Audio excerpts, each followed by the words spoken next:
안녕하세요 여러분. 1월 2일 2022년도 새해 첫 주일 예배 고대하는 병원교회에서 드리도록 하겠습니다. 우리 다같이 찬송가 39장 찬양함으로 나갑니다. 39장.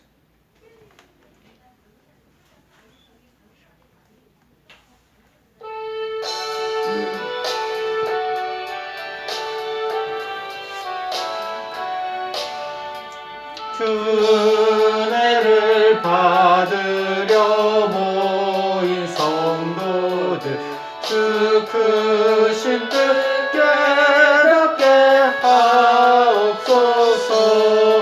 내 고통의 멍에를 다 벗게 되니 날 구속하신 이를 찬양하리. 주 우리를 곁에서 인도하시니 그 거룩한 나라가 이루어지네. 저 마귀와 싸워서 늘 승리하니 큰 영광 주께 돌려 찬양하리. 주 우리의 방패와 창검 되시니 나 승리의 주님을 따릅니다. 큰 환난을 당할 때를 도우시니 승전가 높이 불러 찬양하리. 아멘. 우리 다같이 사도신경으로 신앙을 고백하시겠습니다. 전능하사 천지를 만드신 하나님 아버지를 내가 믿사오며 그 아들 우리 주 예수 그리스도를 믿사오니 이는 성령으로 잉태하사 동정녀 마리아에게 나시고 본디오 빌라도에게 고난을 받으사 십자가에 못 박혀 죽으시고 장사한 지 사흘 만에 죽은 자 가운데서 다시 살아나시며 하늘에 오르사 전능하신 하나님 우편에 앉아 계시다가 저리로서 산 자와 죽은 자를 심판하러 오시리라. 성령을 믿사오며 거룩한 공예와 성도가 서로 교통하는 것과 죄를 사하여 주시는 것과 몸이 다시 사는 것과 영원히 사는 것을 믿사옵나이다. 아멘. 오늘 하나님께서 이 새해에 저희들에게 주시는 말씀은 시편 112편 1절에서 10절 말씀을 보시겠습니다. 시편 말씀을 보시겠습니다. 112편 1절에서 10절 말씀입니다. 페이지 수로는 886쪽입니다. 112편 전체를 보시겠습니다. 할렐루야. 여호와를 경외하며 그의 계명을 크게 즐거워하는 자는 복이 있도다. 그의 후손이 땅에서 강성하며 정직한 자들의 후손에게 복이 있으리로다. 부와 재물이 그의 집에 있으며 그의 공의가 영구히 서 있으리로다. 정직한 자들에게는 흑암 중에 빛이 일어나느니 그는 자비롭고 긍휼이 많으며 의로운 이로다. 은혜를 베풀며 꾸어 주는 자는 잘 되나니 그 일을 정의로 행하리로다.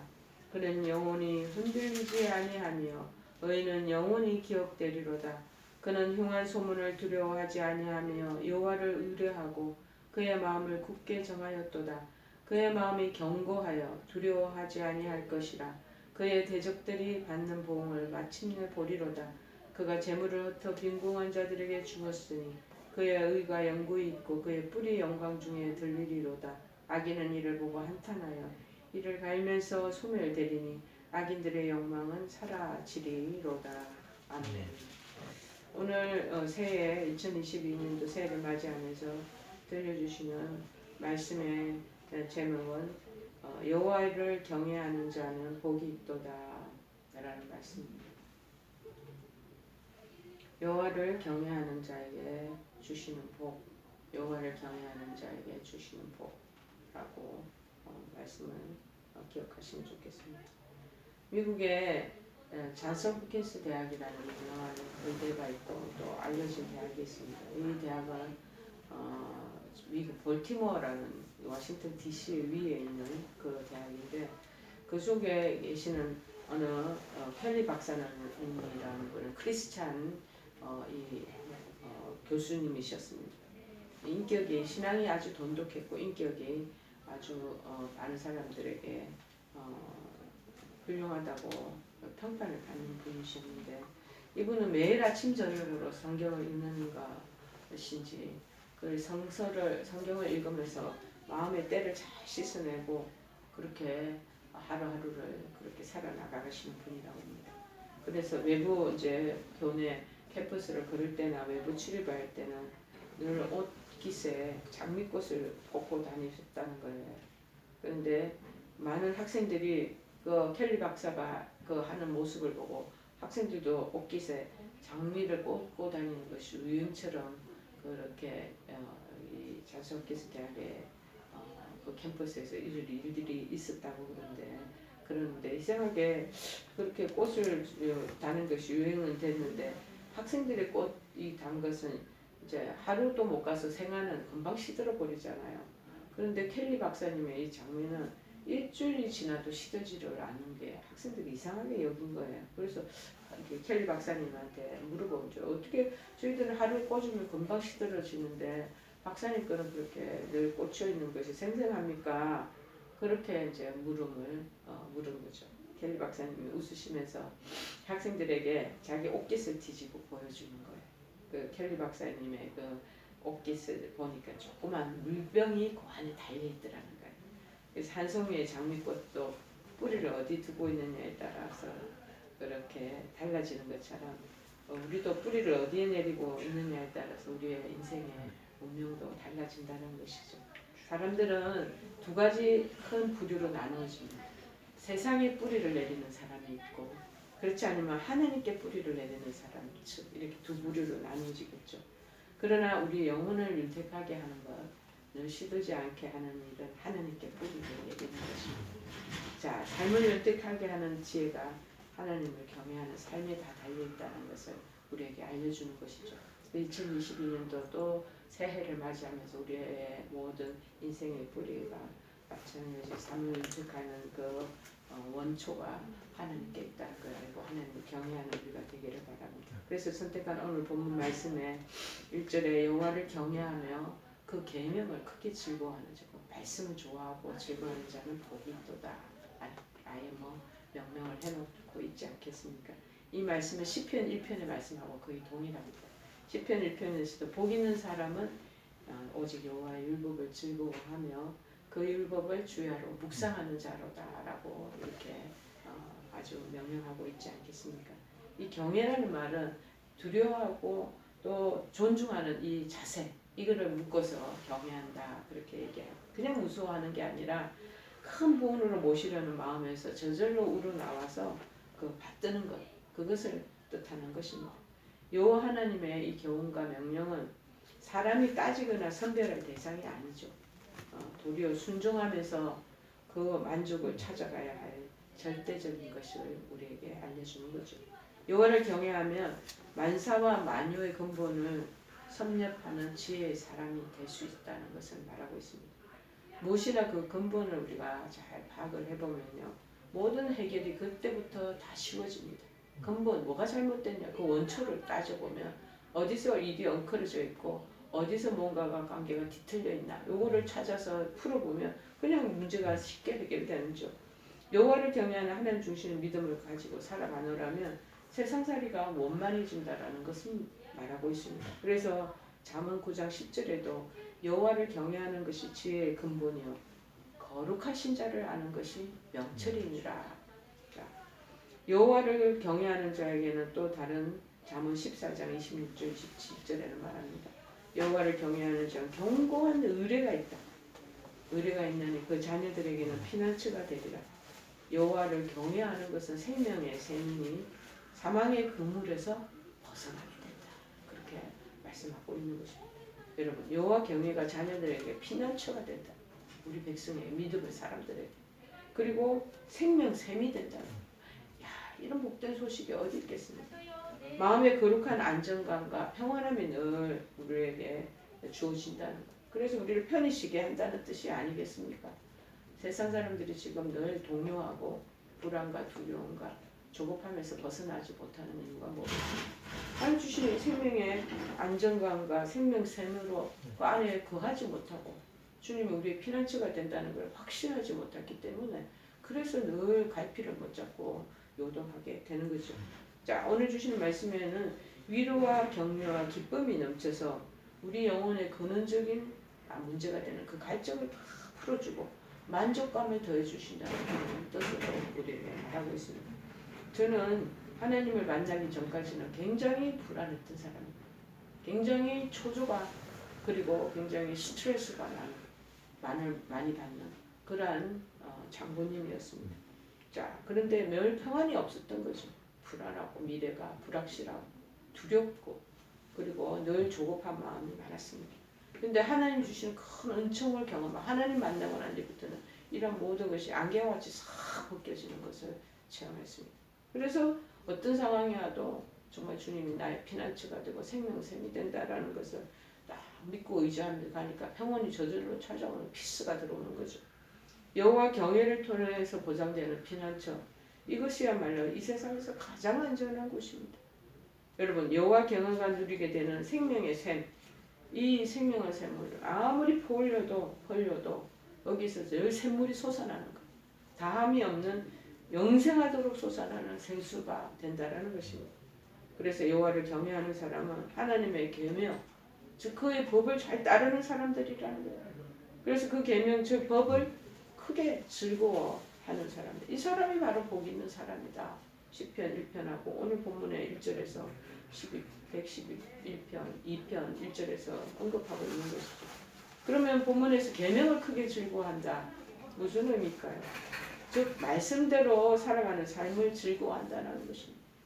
그리고 그런 삶은 2절과 4절에서 정직한 자들이라는 표현을 반복하고 있습니다. 그러면서 계명을 즐거워하는 것과 정직한 삶은 같은 이꼴이에요. 동의해요. 계명을 즐거워하는 사람은 정직하게 되고 정직한 사람들은 그 계명을 쫓아 사는 것을 기뻐한다는 것이 누구의 동의해요. 이꼴입니다. 우리가 성경에서 이스라엘 왕들을 평가할 때 하나님을 잘 경외한 선왕들이 있습니다. 선왕에 대해서 대표적으로 우리 다윗과 같이 여호와 앞에서 행하여 정직히 행하였다라고 말하고 있잖아. 늘 하나님의 시선을 의식하고 하나님 앞에 진실하게 행했다라는 것을 말하고 있습니다. 이는 신약의 골로새서에서 말씀하시는 말씀과 동일합니다. 골로새서 3장 23절에 무슨 말씀을 하시느냐. 무슨 일을 하든지 주께 하듯 하고 사람에게 하듯 하지 말라. 그러니까 어떤 일을 하든지 교회 밖에서나 교회 안에서나 또 혼자 집에 있을 때나 아니면 여러 사람들과 함께 있을 때나 늘 주님과 함께 있음을 기억하라고 주님의 시선을 가장 먼저 의식하고 그리고 말도 하고 행동하라는 것입니다. 사람이 보든 안 보든 누가 있든 없든 늘 성실하고 정직하게 행해라고 말하고 있습니다. 근데 우리 인간이요 사람이 볼 때는 의식을 많이 하고 그 사람 앞에서 물을 쌓고 없을 때는 또 내 마음대로 그렇게 지내는 이중성을 늘 우리가 가지고 있지 않습니까? 그런데 여호와의 말씀을 즐거워하고 그 계명을 따라 행하는 사람은 정직하게 저절로 그 말씀대로 살아가게 돼 있다라는.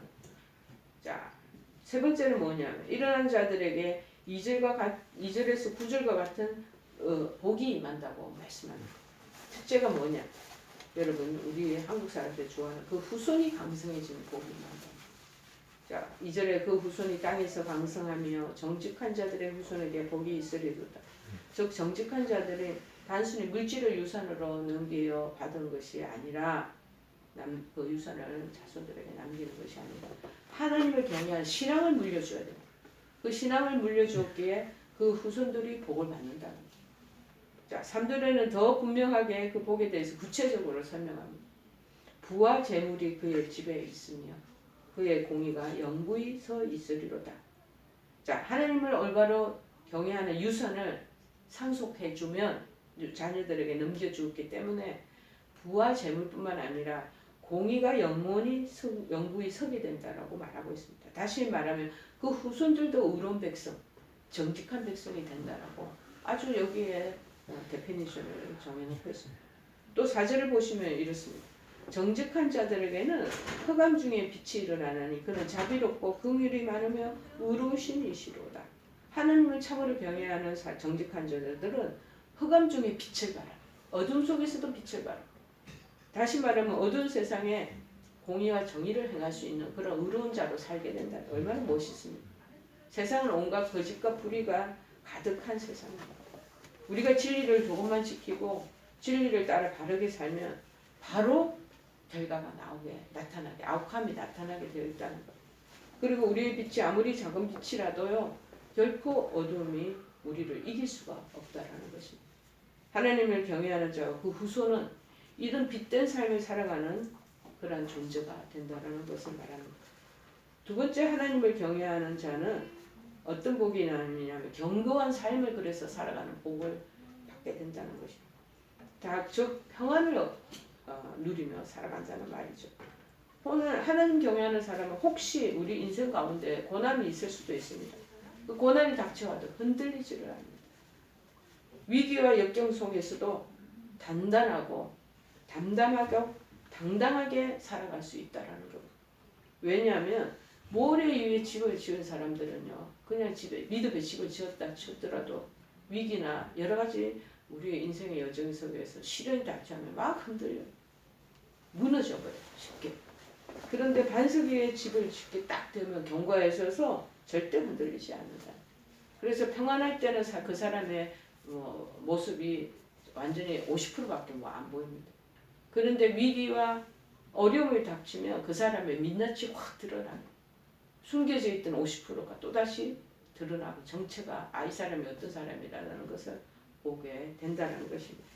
그래서 우리가 늘 햇빛 쨍쨍 나는 그러한 좋은 날만 보는 것이 아니고 흐리고 어둡고 폭풍우 내리치는 그런 날 속에서 예를 들면 우리 인간의 정체가 드러난다는 것이죠. 하나님을 경외하며 하는 말씀을 듣고 기쁨으로 순종합니다. 이런 사람은 절대로 흔들리지 않습니다. 그래서 7절 말씀을 한번 보십시다. 그는 흉한 소문을 두려워하지 아니하며 여호와를 의뢰하고 그 마음을 굳게 정하였도다. 아무리 지금 팬데믹의 흉흉한 소식, 어려움의 그런 상황이 들려올지라도 두려워하지 않는다. 특징이 그래요. 왜냐하면 하나님께로 마음을 굳게 정했기 때문에, 마음이 견고하기 때문에 두려워하지. 지금 흔들리고 뭔가 노심초사하고 불안하고 두려운 사람들은 지금 마음이 견고하지. 내가 지금 마음이 하나님께로부터 온 거 온전히 마음을 굳게 못 정했구나. 견고하게 서 있지 않구나 하고 자기 자신의 영적인 상황을 진단하시면 됩니다. 이것이 바로 믿음의 사람으로 살아가는 대표적인 모습이요. 특징이 된다는. 좋은 날만 그런 게 아니라 비 오고 궂은 날, 폭풍우 내리치는 날에도 절대 두려워하거나 흉흉한 소식에 흔들리지 않게 되는 사람, 이 사람이라는. 9절에 그리고 그가 재물을 흩어 빈궁한 자들에게 주었으니 그의 의가 영구히 이끌 그의 뿔이 영광 중에 들리리로다. 하나님 경외하는 자는 재물을 흩어서 빈궁한 자들에게 준다는 것입니다. 왜냐하면 의로우신 하나님 따라 의로운 삶을 살아가기 때문이라. 자, 여기서 우리는 진짜 복이 무엇인지를 다시 묵상해서 재정리하기를 원합니다. 3절에 보시면 정직한 자에게 부와 재물이 그의 집에 있다 라고 합니다. 그리고 이제 9절에서는 그 집에 있는 재물, 그것을 내 가족, 나만 잘 먹고 잘 사는 게 아니라 재물을 흩어서 빈궁한 사람들에게 주었다고 말합니다. 참으로 어떻게 보면 역설처럼 들립니다. 그러나 그렇지 않죠. 하나님이 재물을 우리에게 주시지만 그 재물을 흩어서 가난한 자들에게 주는 자가 진정 복이 있는 사람이라고 말하는 것입니다. 그런 삶이 의롭고 정직하다고 말씀하시는 거죠. 우리가 신명기에도 신명기 26장에 보면 하나님 주시는 복에 대해서 언급하는 부분이 있습니다. 들어가도 복을 받고 나와도 복을 받고 성읍에서도 들에서도 복을 받고 떡반죽 그릇도 복을 받고 하나님이 충만한 복을 주신다고 지금 막 동서남북에 가도 복을 받는다는 것. 자, 그러나 신명기 말씀에서 하나님 뜻은 그것만을 말하는 것이 아니고 가난한 자들, 고아나 가부나 나그네를 잘 대접하라고 또 말씀하고 언급하는. 진정한 복은 받고 있는 것으로 끝나는 것이 아니라 흘러내보내야 된다. 자, 그래서 우리가 알아야 될 것은 이 부분 사실상 굉장히 종말론적으로 이해할 필요가 있다는 것입니다. 자, 다시 말하면 단순히 현세에 반드시 그 지금 당장에 주시는 복도 있겠지만 마침내 우리가 궁극적인 소망으로 영원한 영원히 누릴 복임을 다시금 우리에게 말씀하시고 계시는 거죠. 그럼 우리가 이 땅에서 복된 삶을 사는 길은 어떤 것입니까?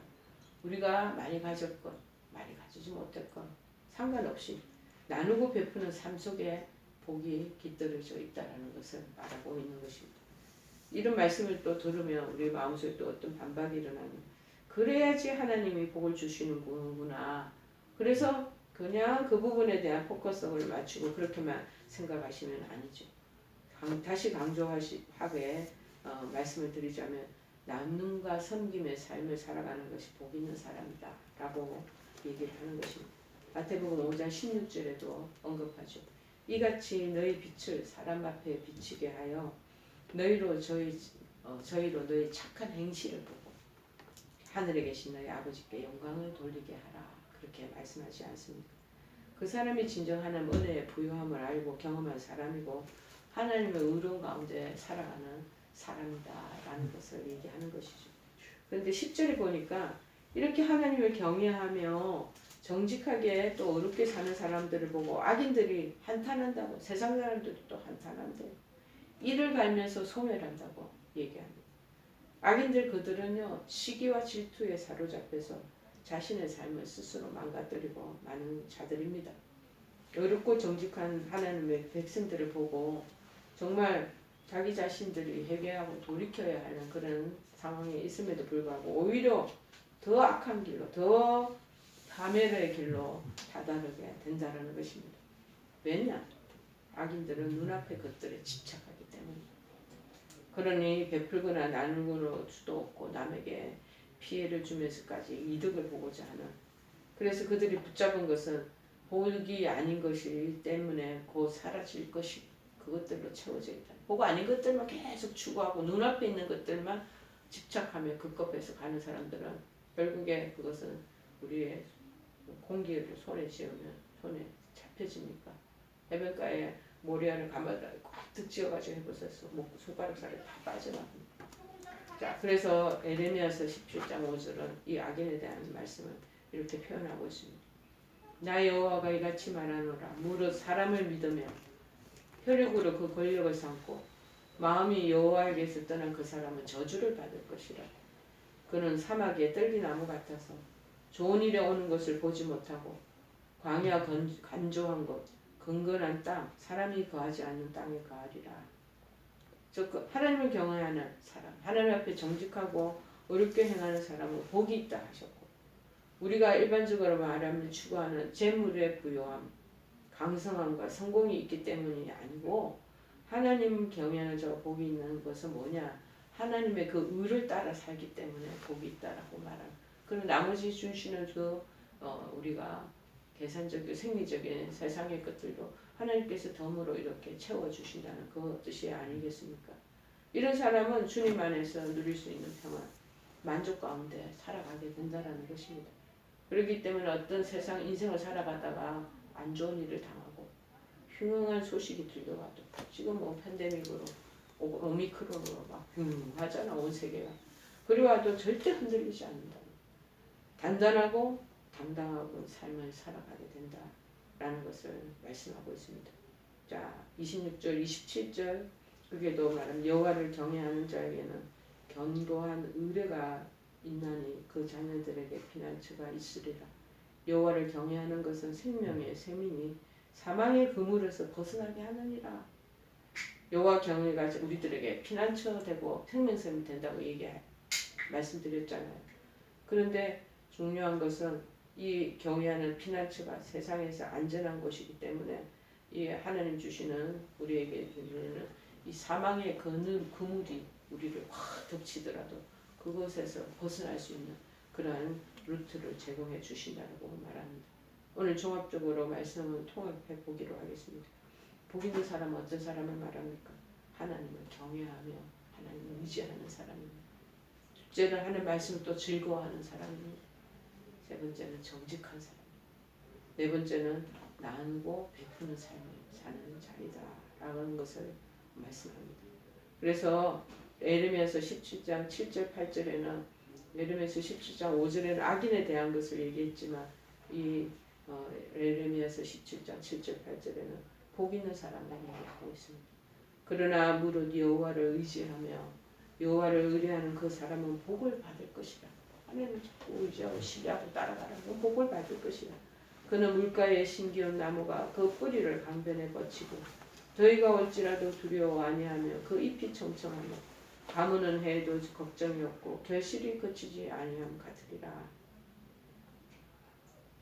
잠언 14장 26절 27절에 조금 전에 제가 시편 26편 27이 아니라 잠언 14장 26절 27절에 여호와를 경외하는 자에게는 견고한 유래가 있다. 그 자녀들에게 피난처가 있어. 우리는 자녀들에게 피난처 될 수 없습니다. 부모는 한시적이에요. 한시. 그 자녀들에게 피난처가 되는 하나님 여호와 하나님 뿐이라. 그래서 자녀들에게 여호와를 경외하는 법을 말씀하고 그들에게 들려줘야 된다는 거예요. 그래서 생명의 셈이기 때문에 혹시 사망의 그물이 확 들칠 때도 있습니다. 인생을 살아가다가 그게서 벗어나게 할 수 있다. 벗어날 수 있다라는 것을 말씀하고 있습니다. 오늘 주시는 말씀처럼 여호와의 주시는 복은 피난처가 되고 생명샘이 된다. 그래서 위로와 격려와 기쁨이 넘치시고 그래서 무엇보다도 인생을 만족하게 살아가는 그런 한 해가 되시길 무엇보다도 간절히 여러분에게 축복해 드리겠습니다. 오늘 주시는 말씀 속에서 인간은 하나님을 경외하는 것이 첫 번이다. 지식의 근본이다. 라는 것을 생각하시는 하나님의 사랑을 베풀고 나누고 섬기고 살아가는 저와 여러분 되기를 새해 귀한 말씀으로 도전해드립니다. 감사드립니다. 우리 찬송가 몇 장입니까? 445장 찬송하시겠습니다. 예배를 마치겠습니다.